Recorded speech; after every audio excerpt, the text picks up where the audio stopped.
ظلم نہیں کیے گئے، ظلم کے پہاڑ توڑ دیے گئے، معصوم بچوں کو ذبح کر دیا گیا، لیکن پوری دنیا کے مسلمان خواب غفلت کی چادر اوڑے سوئے ہیں۔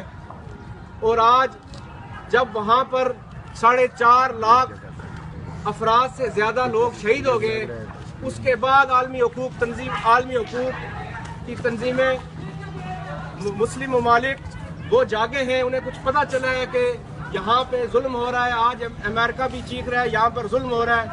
میرا ان لوگوں سے یہ سوال ہے کہ آج 5-6 سال سے مسلمانوں کی وہاں نسل کشی ہو رہی ہے، اور آپ لوگ کہاں تھے؟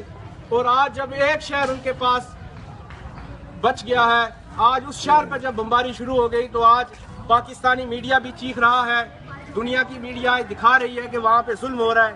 میں یہ سمجھتا ہوں اگر اس بات پہ نوٹس آج سے 3-4 سال پہلے لے لیا جاتا تو آج اتنا ظلم نہ ہوتا، اتنے لوگ ذبح نہ ہوتے، بچوں کے ساتھ یہ ظلم نہ ہوتا۔ میرے دوستو، مسلم اسٹوڈنٹس آرگنائزیشن آج جمعے کے دن ملک بھر کے اندر جمعے کے دن کو یوم احتجاج کے طور پر منا رہی ہے، اور شامی مسلمانوں سے اظہار یکجہتی کے لیے روڈ پر نکلی ہے کہ اگر ان پر ظلم ہوتا ہے تو پاکستان میں بیٹھے ہوئے مسلمانوں کے دل بھی دکھتے ہیں، ہمارے آنکھوں میں بھی آنسو ہیں، ہمارے دل بھی خون کے آنسو رو رہے ہیں۔